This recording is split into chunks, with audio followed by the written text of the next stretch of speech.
नमस्कार विद्यार्थी मित्रांनो, सर्वज्ञ एज्युकेशन या यूट्यूब चॅनलवर तुम्हा सर्वांचे पुन्हा एकदा स्वागत आहे.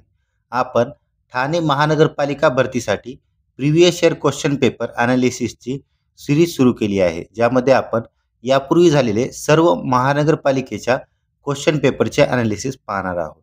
यापूर्वी आपण 4 पार्ट अपलोड केले आहेत आणि आजचा 5वा पार्ट आहे. जर तुम्ही चॅनलवर नवीन असाल तर चॅनलला सबस्क्राईब करा. द्विजी निषिद्धा पासाव म्हणिजेलो या वाक्यातील प्रयोग ओळखा. जेव्हा वाक्यामध्ये म्हणिजे, करिजे, बोलिजे अशा प्रकारचे शब्द येतात तेव्हा तो प्रयोग हा पुराण कर्मणी प्रयोग असतो. पुढील प्रश्न, आपल्याकडील थोड्याशा संपत्तीचे प्रदर्शन करणे या अर्थाची म्हण सांगा. तर यालाच कानात बुगडी आणि गावात फुगडी असे म्हटले जाते. पहिली म्हण आहे काप गेले आणि भोके राहिली. या म्हणीचा अर्थ होतो मूळ वस्तू नष्ट होऊन फक्त तिचा अवशेष शिल्लक राहणे. दुसरी म्हण आहे उचल पत्रावळी तर म्हणे जेवणारे किती. काम झाल्यावर पुन्हा कामाची चौकशी करणे असा या म्हणीचा अर्थ होतो. त्यानंतर चौथी म्हण आहे एकादशीच्या घरी शिवरात्र. या म्हणीचा अर्थ होतो गरिबी किंवा उपासमार.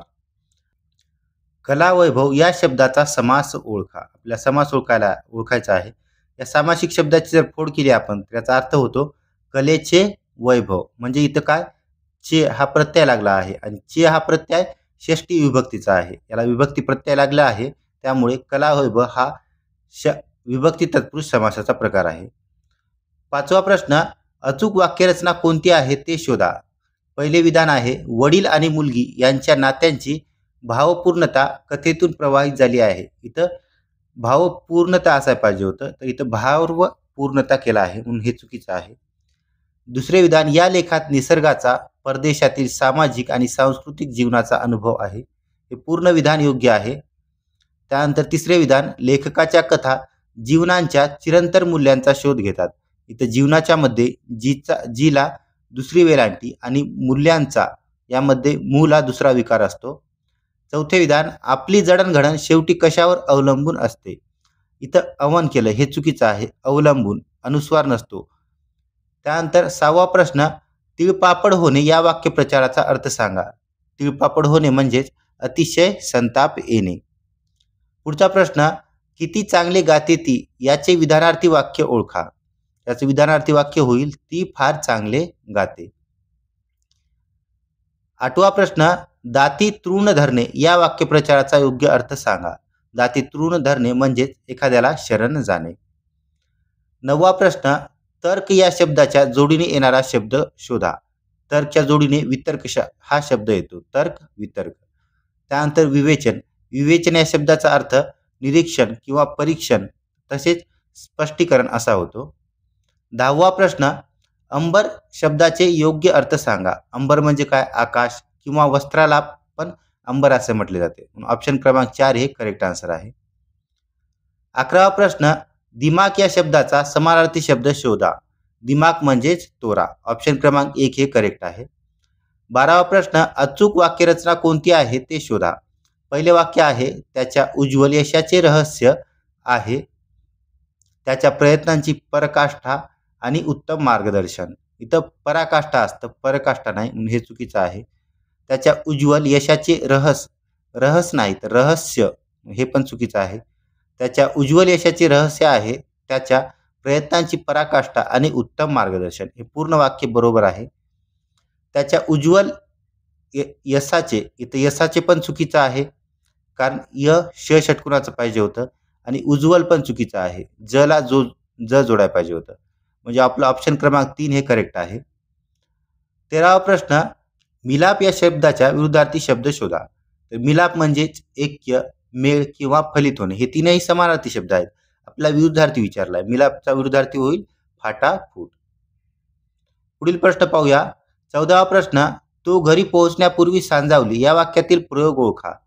जर वाक्यामध्ये सांजावले, मावळले अशा प्रकारचे जर शब्द येत असतील तर तो प्रयोगाचा प्रकार असतो भावकर्तरी प्रयोग.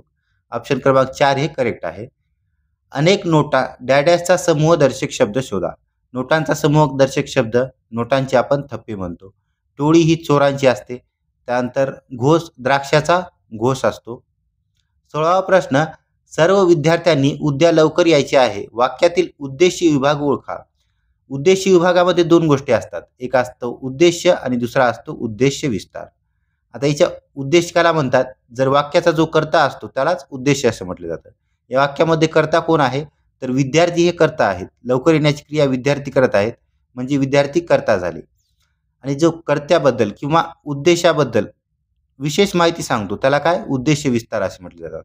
विद्यार्थी हे उद्देश झाले आणि याच्याबद्दल विशेष माहिती सांगतोय ला शब्द सर्व हा काय उद्देश विस्तार झाला. म्हणजे उद्देश विभागात दोन्ही पण येणार, एक उद्देश आणि उद्देश विस्तार.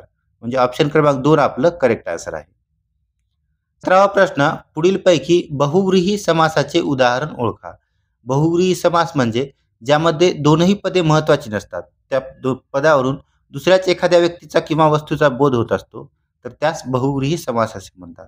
आता इथं उदाहरण झालं तर अष्टभुजा म्हणजे 8 भुजा असणारा व्यक्ती म्हणजे दुसऱ्या व्यक्तीचा बोध होतोय, त्यामुळे हा बहुव्रीही समासाचं उदाहरण आहे. दररोज इथे पहिले पद महत्वाचं आहे, दररोज म्हणजे प्रत्येक दिवशी. हे अव्ययीभाव समासाचे उदाहरण आहे. अव्ययीभाव समासामध्ये पहिले पद महत्वपूर्ण असते. त्यानंतर त्रैलोक्य, इथं त्रय हे संख्या विशेषण आहे. जेव्हा पहिला शब्द हा संख्या विशेषण असतो तेव्हा हा द्विगु समासाचा प्रकार होतो.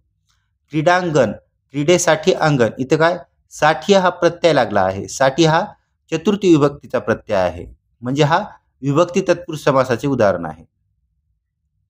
बुलंद या शब्दाचा योग्य अर्थ सांगा. बुलंद म्हणजेच भव्य. 19वा प्रश्न, पुढीलपैकी कोणता शब्द रावणचा समानार्थी शब्द नाही. दशग्रीव, दशग्रीव ग्रीव म्हणजे डोके, दशग्रीव म्हणजे 10 डोके असणारा, रावणाला 10 डोके होते ही समानार्थी आहे. लंकेश म्हणजे लंकेचा राजा, लंकेचा राजा हा रावण होता म्हणजे हे पण समानार्थी येईल.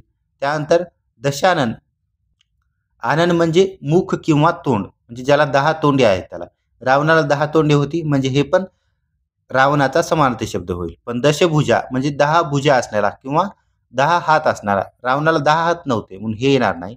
ऑप्शन क्रमांक 3 हे करेक्ट आन्सर आहे. 20वा प्रश्न, प्रमाण लेखनानुसार योग्य शब्द शोधा. पहिला आहे पर्जन्य, उष्टी, वृष्टी नसतं वृष्टी असतं हे पण चुकीचं होईल. पर्जन, पर्जन नाही तर पर्जन्य असतं हे पण चुकीचं होईल. पर्जन्य वृष्टी इथं डबल न केलंय म्हणून त्यामुळे हे चुकी येईल. ऑप्शन क्रमांक 4 हे करेक्ट आहे, पर्जन्य वृष्टी. 21वा प्रश्न, आपला परिसर स्वच्छ ठेवावा या वाक्याचे विद्यार्थी वाक्य ओळखा. आपला परिसर स्वच्छ ठेवावा, शेवटी वा आलंय म्हणजे तो विद्यार्थी वाक्याचा प्रकार आहे. आपला परिसर अस्वच्छ ठेवू नका म्हणजे स्वच्छ ठेवा, हे काय वाक्याचं नकारार्थी वाक्य केलंय. आपला परिसर स्वच्छ ठेवणार की नाही हे काय प्रश्नवार्थक वाक्य येईल. आणि आपला परिसर अस्वच्छ ठेवावा हे चुकीचं आहे, यांनी वाक्याचा अर्थच बदलला आहे. तर स्वच्छ ठेवा म्हणतंय त्यांनी काय केलंय अस्वच्छ म्हणून हे पण येणार नाही. 22वा प्रश्न, तटपुंज या शब्दाचा योग्य अर्थ सांगा. तटपुंजच म्हणजे खूप कमी किंवा अल्प प्रमाणात. 23वा प्रश्न, यथावकाश या शब्दाचा विरुद्धार्थी शब्द शोधा. यथावकाश म्हणजे थोड्या अवकाशानंतर किंवा थोड्या कालावधीनंतर, याच्या विरुद्धार्थी होईल तत्क्षणी म्हणजे याच क्षणाला.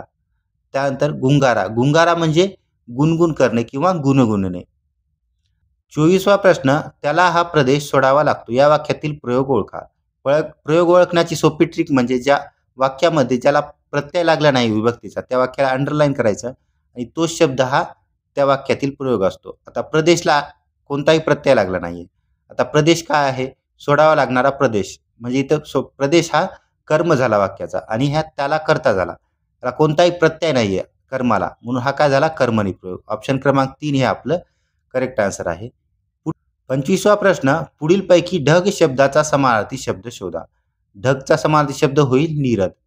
त्यानंतर नीरज, नीरज म्हणजे नीर म्हणजे पाणी आणि ज म्हणजे जन्मणारे, पाण्यात जन्मणारे कमळ, कमळाला समानार्थी नीरज हा शब्द वापरला जातो.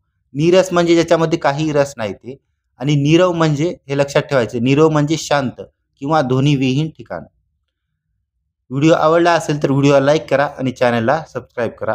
या सेशनच्या PDF साठी सर्वज्ञ एज्युकेशन या टेलिग्राम चॅनलला जॉईन करा.